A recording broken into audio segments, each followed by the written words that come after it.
দেশকে গিলে খাওয়ার চেষ্টায় ৭১-এর ষড়যন্ত্রকারীরা ঠাকুরগাঁওয়ে মির্জা ফখরুল নির্বাচন পিছিয়ে দেওয়ার ষড়যন্ত্র না করে ভোটে জিতলে পিআর বাস্তবায়নের আহ্বান। বেতন ভাতা বাড়ানোর দাবিতে কেন্দ্রীয় শহীদ মিনারে প্রাথমিক শিক্ষকরা কর্মবিরতিতে পাঠদান বন্ধে ক্ষুব্ধ অভিভাবক। শাহবাগে এনটিআরসির নিয়োগ বঞ্চিতদের অবস্থান। এবং মার্জার হওয়া সম্মিলিত ইসলামী ব্যাংক অনুমোদন, পরিচালনায় ৭ পরিচালক নিয়োগ, আমানতকারীদের স্বার্থ সুরক্ষা সহ বিনিয়োগকারীদের স্বার্থ দেখার আশ্বাস।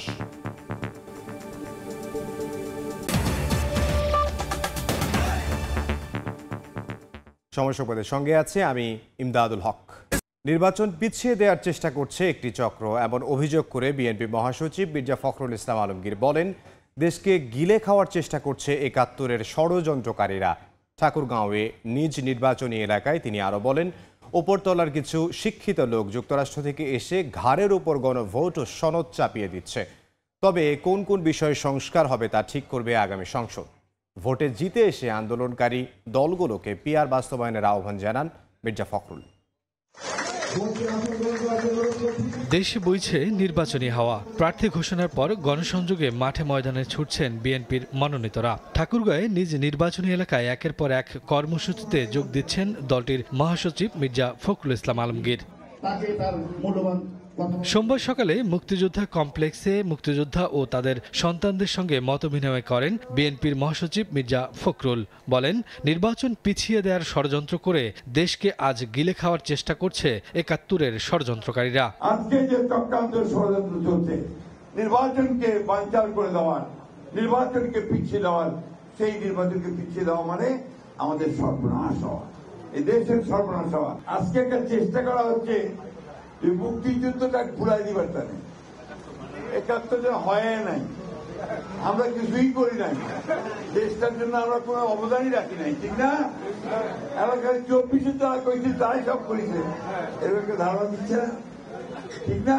পরে সদর উপজেলার বরদেশ্বরী হাটে নির্বাচনী মতবিনিময় সভায় ধানের শীষে ভোট চেয়ে বিএনপি মহাসচিব বলেন, কোন কোন বিষয়ে সংস্কার হবে তা ঠিক করবে আগামী সংসদ। জোর করে চাপিয়ে দিলে মানবে না জনগণ। যে বিষয়টা আমার দেশের লোক এখনো বুঝে না, যে বিষয়টার সঙ্গে পরিচিত না, সেই জিনিসটা চাপায় দেওয়ার জন্য চেষ্টা করছে। ভোটটা দেন না ভাই, কে কয়টা ভোট পান, তারপর দেখবো আপনারা কে কত বড় শক্তি দেখাচ্ছেন। ভোটে যদি জিতে যান ১০০ বার করবেন পিআর। জোর করে চাপাই দিয়ে জনগণের উপরে কোনো ব্যবস্থা আমরা মানব না। নির্বাচন হয়ে যাক, পার্লামেন্টে গিয়ে সেটা জনগণ সিদ্ধান্ত নেবে, এমপিরা সিদ্ধান্ত নেবে যে কোনটা করা যায়, কোনটা করা যায় না। এদিকে রাজধানীর গুলশানে চেয়ারপারসনের কার্যালয়ে এক অনুষ্ঠানে বিএনপির স্থায়ী কমিটির সদস্য আব্দুল মঈন খান বলেন, জুলাই আন্দোলনে ছাত্রদের অগ্রভাগে রাখা যায়, কিন্তু ১০,০০০ কিলোমিটার দূর থেকে নেতৃত্ব দিয়ে সফলতা এনেছেন বিএনপির ভারপ্রাপ্ত চেয়ারম্যান তারেক রহমান। পার্টি যতই বলুন আমরা বলি ছাত্র জনতার আন্দোলন, কিন্তু সেটা একদিনে হয়নি। ভারপ্রাপ্ত চেয়ারম্যান যিনি এই আন্দোলনটি পুরোপুরি তিনি আমাদের নেতৃত্ব দিয়েছিলেন সুদূর প্রায় ১০,০০০ কিলোমিটার দূর থেকে। মঈন খান আরো বলেন, বিএনপি সহ অনেক রাজনৈতিক দলের দীর্ঘদিনের আন্দোলনের ফসল জুলাই অভ্যুত্থান। শফিকুজ্জামান রুবেল, সময় সংবাদ, ঢাকা। জাতিকে সুষ্ঠু ও গ্রহণযোগ্য নির্বাচন উপহার দিতে জিহাদ ঘোষণা করেছেন ইসি আনোয়ারুল ইসলাম সরকার। সকালে কুমিল্লায় নির্বাচন প্রক্রিয়ায় ভোট গ্রহণকারী কর্মকর্তাদের কর্মশালায় তিনি আরও বলেন, অতীতের কলঙ্ক মুছতে ভালো ভোটের বিকল্প নেই। সরকার চাচ্ছে একটি ভালো নির্বাচন। নির্বাচন কমিশন জিহাদ ঘোষণা করেছে একটি ভালো নির্বাচনের জন্য। ১৮ কোটি মানুষের প্রত্যাশা একটি ভালো নির্বাচনের জন্য। তাহলে আমরা যারা নির্বাচনের কাজে নিয়োজিত থাকি, আমাদের তো কোনো ভয় থাকার কারণ নেই। ১৩ নভেম্বর শেখ হাসিনা, আসাদুজ্জামান খান কামালের রায়ের দিন ঘিরে নিরাপত্তার স্বার্থে সুপ্রিম কোর্ট ও ট্রাইব্যুনাল এলাকায় বহিরাগত প্রবেশে নিষেধাজ্ঞা দিয়েছে সুপ্রিম কোর্ট প্রশাসন। সোমবার সুপ্রিম কোর্টের ডেপুটি রেজিস্ট্রার স্বাক্ষরিত এক প্রেস বিজ্ঞপ্তিতে এই নিষেধাজ্ঞা দেওয়া হয়। এতে বলা হয়, সুপ্রিম কোর্টের মালিকানাধীন জাতীয় ঈদগাহ মাঠ ও প্রধান বিচারপতির সুপ্রিম কোর্টে প্রবেশের জন্য ব্যবহৃত মূল ফটক সংলগ্ন ফোয়ারা এলাকায় বহিরাগত ও অপরিচিত লোকজনের আনাগোনা বেড়েছে, যা সুপ্রিম কোর্ট ও আন্তর্জাতিক অপরাধ ট্রাইব্যুনালের নিরাপত্তার জন্য হুমকি। ফলে এসব এলাকার সার্বিক নিরাপত্তা নিশ্চিতে জাতীয় ঈদগাহ মাঠে বহিরাগতদের প্রবেশ নিষিদ্ধ করা হয়েছে। সময় সংবাদে আরও থাকছে।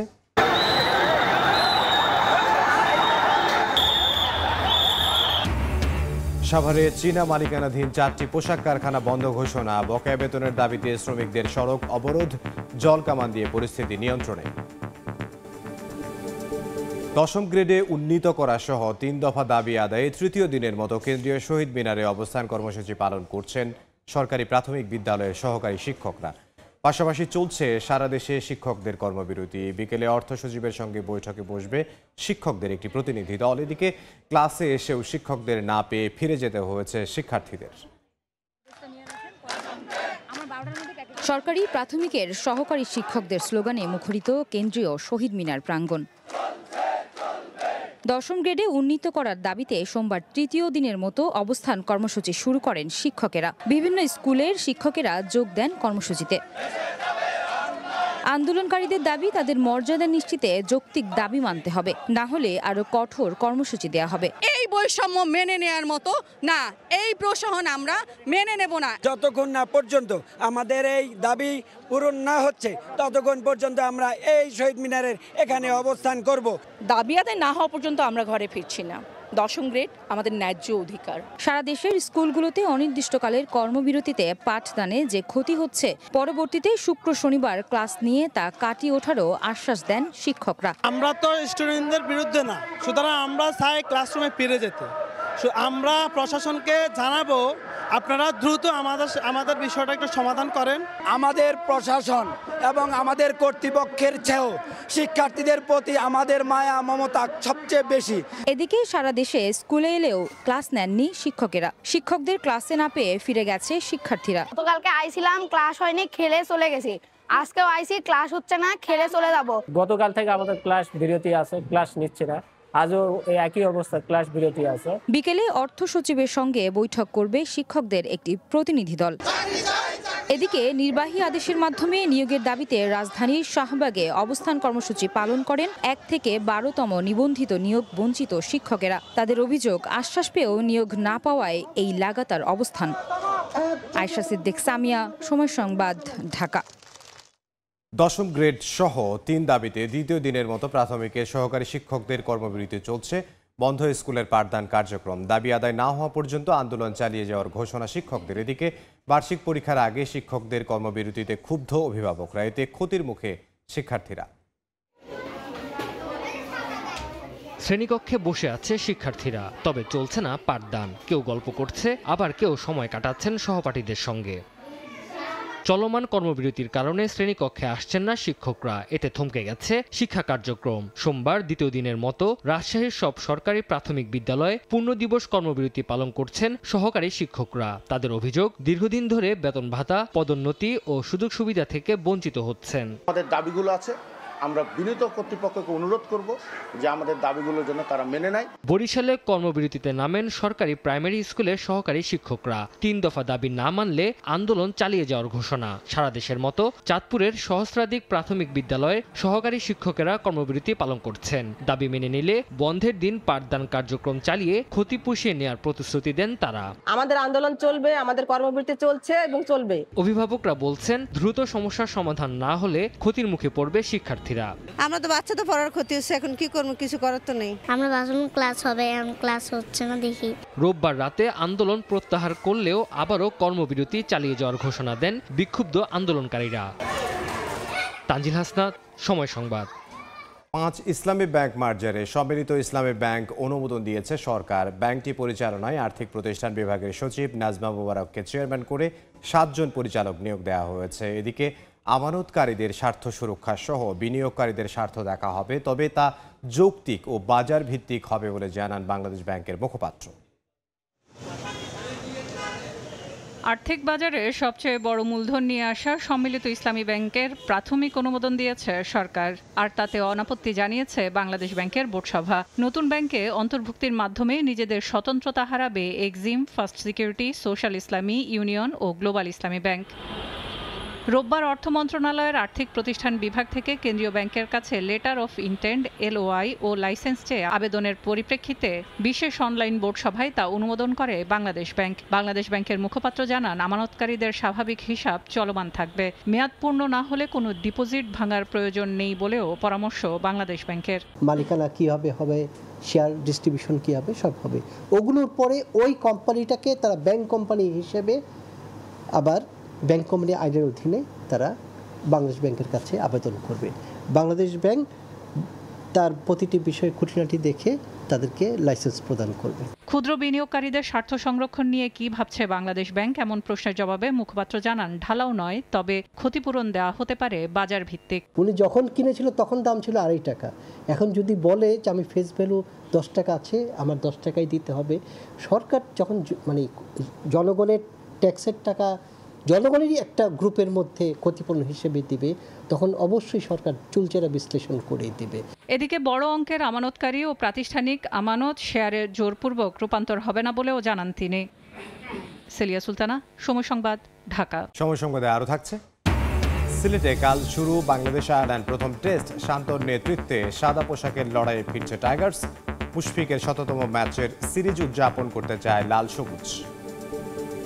চট্টগ্রাম বন্দর আন্তর্জাতিক মানের করতেই বিদেশি ব্যবস্থাপনা প্রয়োজন বলে জানিয়েছেন নৌ পরিবহন উপদেষ্টা এম সাখাওয়াত হোসেন। দেশের ক্ষতি হয় এমন কোনো সিদ্ধান্ত সরকার নেবে না বলেও জানান তিনি। বন্দরের লালদিয়া কন্টেইনার ইয়ার্ড ও বে টার্মিনাল এলাকায় পরিবহন টার্মিনাল সহ 3টি স্থাপনা উদ্বোধন শেষে কথা বলেন উপদেষ্টা। এছাড়া বন্দরের ট্যারিফ বাড়ানোর আগে স্টেক হোল্ডারের সঙ্গে আলোচনা হয়েছে বলেও জানিয়েছেন তিনি। দেশের আমদানি রফতানি বাণিজ্যের 92% সম্পন্ন করা চট্টগ্রাম বন্দরে প্রতিদিনই বাড়ছে জাহাজ আসার সংখ্যা। সেই সঙ্গে বাড়ছে কন্টেইনার হ্যান্ডেলিং। চট্টগ্রাম বন্দরের এই গতিশীলতাকে এগিয়ে নিতে সোমবার লালদিয়া কন্টেইনার ইয়ার্ড ও বে টার্মিনাল এলাকায় পরিবহন টার্মিনাল ও তালতলা টার্মিনালে নতুন 3টি স্থাপনা উদ্বোধন করলেন নৌ উপদেষ্টা ব্রিগেডিয়ার জেনারেল অবসরপ্রাপ্ত এম সাখাওয়াত হোসেন। এ সময় সাংবাদিকদের প্রশ্নের জবাবে নৌ উপদেষ্টা বলেন, ক্রমবর্ধমান চট্টগ্রাম বন্দরের মান আন্তর্জাতিক করতে এটি বিদেশি ব্যবস্থাপনায় দেওয়া হচ্ছে। এছাড়া বন্দরের ট্যারিফ বাড়ানোর যৌক্তিকতা আদালতে উপস্থাপন করা হবে বলেও জানান উপদেষ্টা। বন্দরকে আগায় নেওয়া যাওয়ার মতো আমাদের ম্যাক্সিমাম ক্ষমতা যা ছিল এখানে দেখা যাচ্ছে। পোর্টের এফিসিয়েন্সি বাড়ার জন্য আমরা আন্তর্জাতিক অঙ্গনে যাতে আসি, যদি আমাদের টার্মস অ্যান্ড কন্ডিশন ফুলফিলড হয়, যদি আমরা দেই, এই পোর্টের চেহারা বদলিয়েছে কি বদলায়নি। উদ্বোধন হওয়া এই 3 স্থাপনা চট্টগ্রাম বন্দরের সক্ষমতা বাড়াতে আরও বড় ধরনের ভূমিকা রাখবে বলে জানান বন্দর চেয়ারম্যান। এবং এখানে আমরা LCL কার্গোগুলো অপারেট করতে পারবো, যেহেতু আমাদের CFS শেড আছে, এবং পাশে আমরা ইয়ার্ডের সম্প্রসারণ করলে এখানে মেন যে ঢাকা চিটাগং হাইওয়ের সাথে ট্রাফিকের সাথে কোনো সমস্যা হবে না, এবং এই জায়গা করলে আমাদের এফিসিয়েন্সি গেইন অনেক বেড়ে যাবে। আমার মনে হয় এই জায়গাটা দিয়ে হয়তো আমরা অ্যারাউন্ড 30% গেইন করতে পারব। পরে নৌ উপদেষ্টা বন্দরের XY শেড ও কাস্টম অকশন শেড পরিদর্শন করেন। ফেরদৌস লিপি, সময় সংবাদ, চট্টগ্রাম। সাভারে চীনা মালিকানাধীন 4টি পোশাক কারখানা বন্ধ ঘোষণা করেছে কর্তৃপক্ষ। বকেয়া বেতন পরিশোধের দাবিতে সড়ক অবরোধ করে বিক্ষোভ করেছেন শ্রমিকরা। জল কামান দিয়ে পানি ছিটিয়ে পরিস্থিতি নিয়ন্ত্রণে আনা হয়। সকালে নবীনগর চন্দ্রা মহাসড়কে অবস্থান নিয়ে শ্রমিক বিক্ষোভ করেন শ্রমিকরা। এতে সড়কে যান চলাচল বন্ধ হয়ে যায়। চরম ভোগান্তিতে পড়েন যাত্রী ও পরিবহন শ্রমিকরা। 2 ঘন্টা পর জল কামান দিয়ে পানি ছিটিয়ে সড়ক থেকে শ্রমিকদের সরিয়ে দেয় পুলিশ। স্বাভাবিক হয় যান চলাচল। ডিপিজেড এলাকায় চীনা মালিকানাধীন সাউথ চায়না লিমিটেড কোম্পানির সহযোগী আরও 3টি প্রতিষ্ঠানে 3 মাসের বেতন বকেয়া রেখেই গত 23 অক্টোবর অনির্দিষ্টকালের জন্য কারখানা বন্ধ ঘোষণা করে কর্তৃপক্ষ। তবে দীর্ঘ 18 দিনেও প্রায় 5 থেকে 6 হাজার শ্রমিকের বকেয়া বেতন পরিশোধ না করায় বিক্ষোভ করেন শ্রমিকরা। 16 ডিসেম্বর নয়, আগামী অর্থবছর থেকে অবৈধভাবে আমদানি করা মোবাইল হ্যান্ডসেট বন্ধ করার দাবি জানিয়েছে মোবাইল ফোন ব্যবসায়ীরা। না হলে ক্ষতির মুখে পড়বে এই খাতে জড়িত 20 লাখ লোক। শুল্ক হার কমানোর পাশাপাশি শর্ত শিথিল করারও দাবি তাদের। কর ফাঁকি রোধ ও অপরাধ দমনে 16 ডিসেম্বর থেকে দেশে চালু হচ্ছে ন্যাশনাল ইকুইপমেন্ট আইডেন্টিটি রেজিস্ট্রার বা NEIR। এতে BTRC-তে নিবন্ধিত নয় এমন অবৈধ ফোন আর ব্যবহার করা যাবে না। এজন্য এরই মধ্যে যাবতীয় কার্যক্রম সম্পন্ন করেছে সরকার। বিটিআরসি ও আইসিটি বিভাগ বলছে এই ব্যবস্থা চালুর ফলে দেশে 18টি মোবাইল ফোন প্রস্তুতকারক প্রতিষ্ঠান স্বস্তি পাবে। ঠেকানো যাবে মোবাইল ফোনের মাধ্যমে সংঘটিত অপরাধ, আয় বাড়বে সরকারের। NEIR সিস্টেমের আনুষ্ঠানিক উদ্বোধন, যা আগামী 16 ডিসেম্বর বাংলাদেশের বিজয় দিবসে 2025 সালে উদ্বোধন হবে। সোমবার বিটিআরসি মহাপরিচালকের সঙ্গে আলোচনা শেষে ব্যবসায়ীরা জানান, আগামী মাসে এই সিদ্ধান্ত বাস্তবায়ন হলে ক্ষতির মুখে পড়বে 20 লাখ মানুষ। এইটা যদি এইভাবে চালু করা হয় তাহলে আমরা যারা ব্যবসায়ী আছি আমরা তো পথে বসবই। ট্যাক্সের মাত্রাটা সহনশীল করে আমাদেরকে ব্যবসা করার সুযোগ দেখ। তা আমরা বলছি যে যেহেতু জুন জুলাইতে বাজেট, আপনি সেই পর্যন্ত এইভাবে থাকতে দেন। আমদানিতে শুল্ক হার কমানোর পাশাপাশি স্থানীয় উৎপাদকের অনুমতির শর্ত শিথিল করলে মোবাইল আমদানিও করতে চান ব্যবসায়ীরা। ডিউটির যে বিষয়টা, ট্যাক্স স্ট্রাকচার, এটা বিটিআরসির হাতে না, আমাদেরকে এনবিআর এর সাথে যোগাযোগ করতে হবে, আমরা তাদের সাথে যোগাযোগ করব। কিন্তু এখানে মূল যে ব্যারিয়ারটা, সরাসরি মাদারের অথরাইজেশন প্লাস লোকাল যে ম্যানুফ্যাকচারার আছে তার একটা এনওসি লাগবে। আমাদের এই সংস্কারটা হলো আগে লাগবে। বর্তমানে সরাসরি মোবাইল ফোন আমদানিতে শুল্ক দিতে হয় 58%, আর দেশের বাজারে একটি ফোন উৎপাদনে 20 থেকে 22% কাস্টমস শুল্ক ও ভ্যাট দিতে হয়। ফরহাদুর রহমান, সময় সংবাদ, ঢাকা। দেশের বাইরের খবর। দীর্ঘ 40 দিনের শাটডাউনের অবসান ঘটতে যাচ্ছে যুক্তরাষ্ট্রে। স্থানীয় সময় রোববার মার্কিন সিনেটের ঐকমত্যে পৌঁছান ডেমোক্র্যাট ও রিপাবলিকান আইন প্রণেতারা। পরে ভোটাভুটিতে বিলের পক্ষে মত দেন সংখ্যাগরিষ্ঠ সিনেটর। প্রতিনিধি পরিষদে পাস হওয়ার পর বিলে সই করবেন যুক্তরাষ্ট্রের প্রেসিডেন্ট ডোনাল্ড ট্রাম্প। এদিকে অচলাবস্থার কারণে এদিনও প্রায় 3000 ফ্লাইট বাতিল ও 10,000-এর বেশি বিলম্ব হয়েছে। অবশেষে অচলাবস্থা কাটছে যুক্তরাষ্ট্রে। শেষ হচ্ছে 1 মাসের বেশি সময় ধরে চলা দীর্ঘ শাটডাউন। যুক্তরাষ্ট্রের কেন্দ্রীয় সরকারের তহবিল আবার চালু করা নিয়ে মার্কিন সিনেটে রোববার একটি বিল পাশ হয়েছে। শিগগিরই মেয়াদ উত্তীর্ণ হতে যাওয়া স্বাস্থ্যসেবা খাতের ভর্তুকি নিয়ে আগামী ডিসেম্বরে ভোটাভুটি আয়োজনের শর্তে রিপাবলিকান আইন প্রণেতারা সম্মত হলে কয়েকজন সিনেটর তহবিল চালুর বিষয়ে রাজি হন। কেন্দ্রীয় সরকারের ব্যয় বরাদ্দ সংক্রান্ত বিলটি এদিন সিনেটে 60 ভোট পেয়ে পাশ হয়। প্রায় 2 ঘন্টা ধরে চলে ভোটাভুটি। এর আগে একাধিকবার উদ্যোগ নেওয়া হলেও পর্যাপ্ত ভোট না পড়ায় বিলটি পাশ হয়নি। তবে সিনেটে বিল পাশ হলেও সরকারের অচলাবস্থা পুরোপুরি কাটতে এখনো কয়েক ধাপের কাজ বাকি আছে। এই বিল এবার যাবে প্রতিনিধি পরিষদে, সেখানে রিপাবলিকানরাই সংখ্যাগরিষ্ঠ। নিম্নকক্ষে বিলটি পাশ হলে চূড়ান্ত অনুমোদনের জন্য পাঠানো হবে মার্কিন প্রেসিডেন্ট ডোনাল্ড ট্রাম্পের কাছে। দীর্ঘদিন ধরে চলা এই অচলাবস্থার কারণে যুক্তরাষ্ট্র জুড়ে জনজীবন বিপর্যস্ত হয়ে পড়েছে। প্রায় 14 লাখ সরকারি কর্মচারী বেতন ছাড়া কাজ করছেন অথবা ছুটিতে আছেন। খাদ্য সহায়তা কার্যক্রম স্থবির হয়ে গেছে। মারাত্মক বিঘ্ন দেখা দিয়েছে বিমান চলাচলে। অচলাবস্থার কারণে এদিনও প্রায় 3000 ফ্লাইট বাতিল ও 10,000-এর বেশি বিলম্ব হয়েছে। ফরহাদ চৌধুরী, সময় সংবাদ। কাল সিলেটে শুরু হচ্ছে বাংলাদেশ আয়ারল্যান্ড 2 ম্যাচ সিরিজের প্রথম টেস্ট। আজ শেষ দলীয় অনুশীলন করেছে টাইগাররা। সিলেটে সকাল 9টায় শুরু হয় ফিল সিমন্সের শিষ্যদের প্র্যাকটিস সেশন। প্রায় 4.5 মাস পর টেস্ট ফরম্যাটে ফিরছে বাংলাদেশ দল। তবে আইরিশদের বিপক্ষে মাঠে নামার আগে মাত্র 3টা অনুশীলন সেশন পেয়েছে শান্ত লিটনরা। দলের মিডল অর্ডার ফর্মে না থাকলেও ফরম্যাট ভিন্ন হওয়ায় ভালো করার আশা অধিনায়কের। ম্যাচ পরবর্তী সংবাদ সম্মেলনে অধিনায়কত্বে ফেরার ব্যাখ্যা দিয়েছেন শান্ত। নতুন যাত্রায় সহযোগিতা চান ক্রিকেট বোর্ডের। সিলেটে প্রত্যাশা স্পোর্টিং উইকেটের, একই সঙ্গে মুশফিকুর রহিমের 100তম ম্যাচ নিয়েও রোমাঞ্চিত পুরো দল।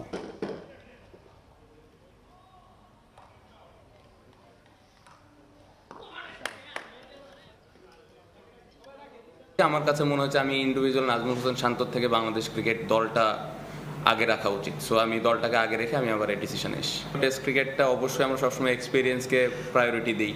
সো ওনার এত বছরের একটা ক্যারিয়ার, এটা আমাদেরকে অনেক হেল্প করে। ওনার এক্সপিরিয়েন্সটা আসলে ক্রাঞ্চ মুমেন্টে কীভাবে ওই প্রেশারগুলো হ্যান্ডেল করার লাগে, এই বিষয়গুলো সবসময় আলাপ আলোচনা হয়। সো খুবই এক্সাইটেড এবং আমি পার্সোনালি এই 2টা টেস্ট ম্যাচ সেলিব্রেট করতে চাই। স্পেশালি 100তমটা যদি উনি সুস্থভাবে খেলতে পারে তাহলে ওই 5টা দিন আমরা সবাই মিলে সেলিব্রেট করব এবং পুরো দিনটা 5টা দিন খুব ভালোভাবে এনজয় করতে।